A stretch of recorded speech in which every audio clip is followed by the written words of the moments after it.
nous mettons l'accent d'abord sur l'amélioration des conditions de travail, l'amélioration de la qualité de vie du travailleur de l'ORTM, l'amélioration des capacités de production des travailleurs de l'ORTM.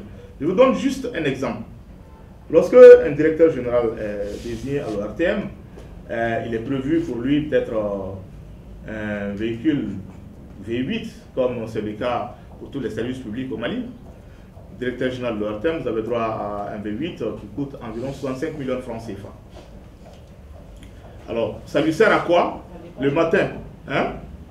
Ça dépend de l'option. Voilà.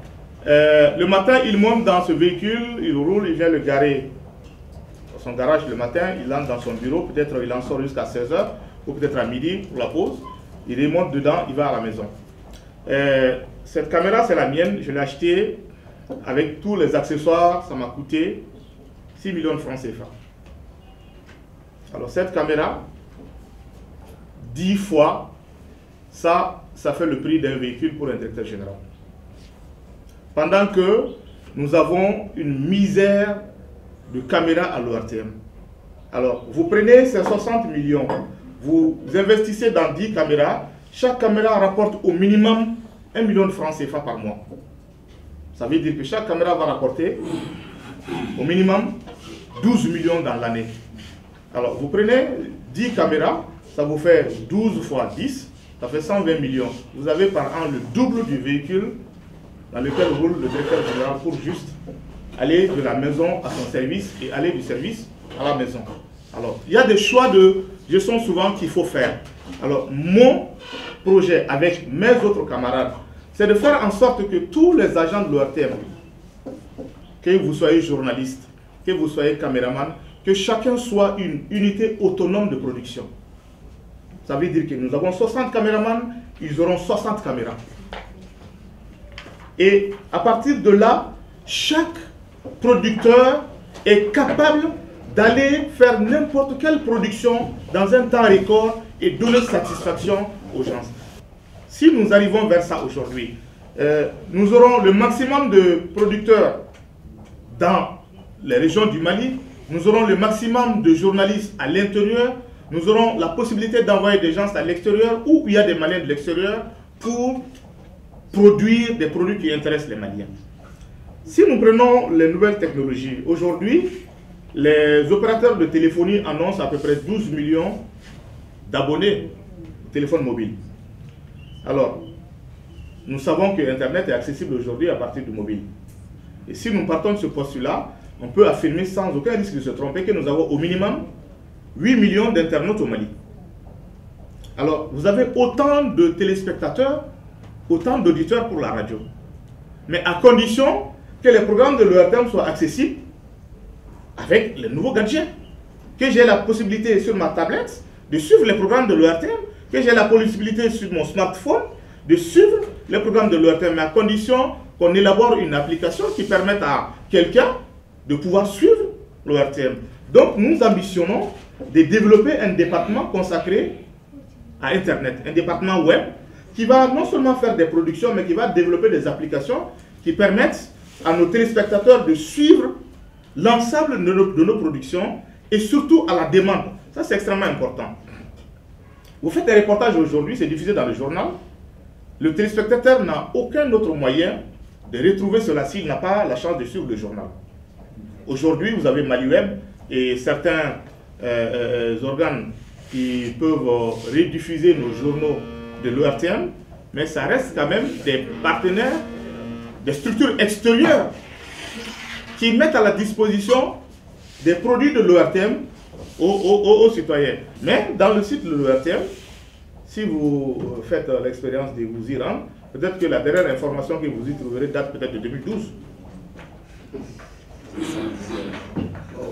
Ça, c'est inadmissible. Ça, c'est inadmissible.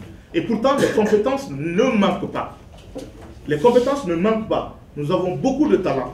Des jeunes sortant de l'ESICA qui maîtrisent parfaitement les nouvelles technologies ont été recrutés. Il y a des journalistes qui sont des as aujourd'hui de l'utilisation d'Internet. Mais tout simplement parce que nous n'avons pas un manager qui a cette vision aujourd'hui que les nouvelles technologies sont incontournables et indispensables dans le progrès d'une entreprise comme l'ORTM.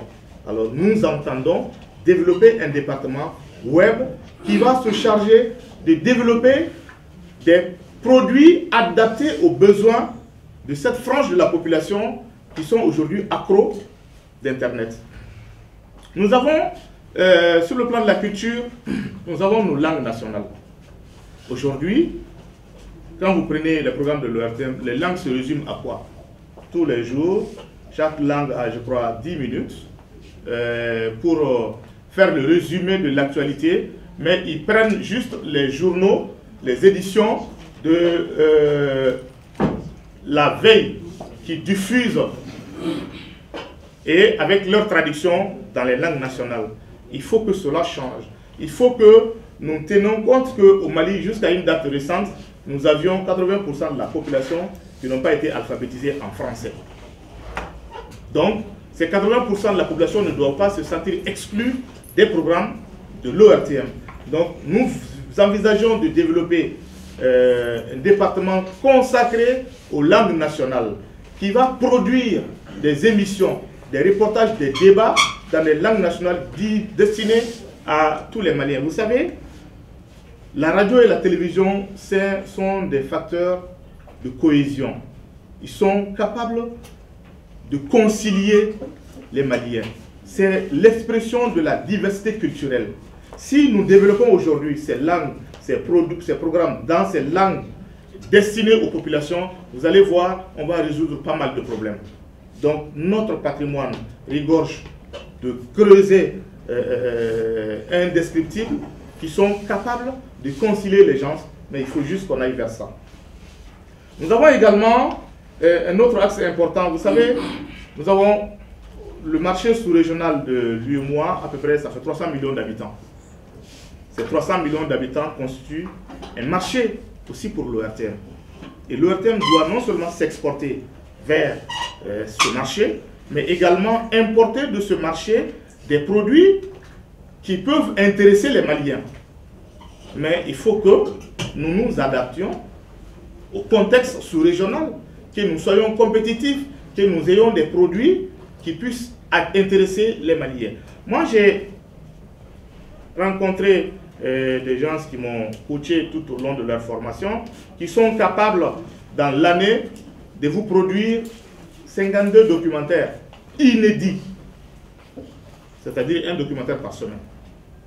Il y a certains qui sont allés à la retraite. Aujourd'hui, ils ne demandent que produire pour pouvoir encourager les jeunes et encadrer les jeunes à pouvoir produire. Et nous avons également les Maliens de l'extérieur. Tout le monde sait l'amour que ces Maliens de l'extérieur ont pour le pays. Ils sont estimés à 5 millions. Mais vous ne trouverez sur l'ORTM aucun espace, aucun créneau, aucun programme dédié à ces Maliens de l'extérieur qui leur permettent de s'exprimer, qui leur permettent d'être en rapport avec leur pays, qui leur permettent de partager leurs joies et leurs angoisses avec les Maliens. Donc nous envisageons dans notre programme de diversifier les centres de production où il y a une forte concentration des Maliens de l'extérieur. Vous avez environ 1 million de Maliens en Côte d'Ivoire, vous avez 2 millions de Maliens en Afrique centrale, et le reste est dispatché entre l'Europe, l'Asie et les pays de la Méditerranée. Donc faire en sorte que partout où il y a une forte concentration de Maliens de l'extérieur, qu'il y ait un pôle de production de l'ORTM.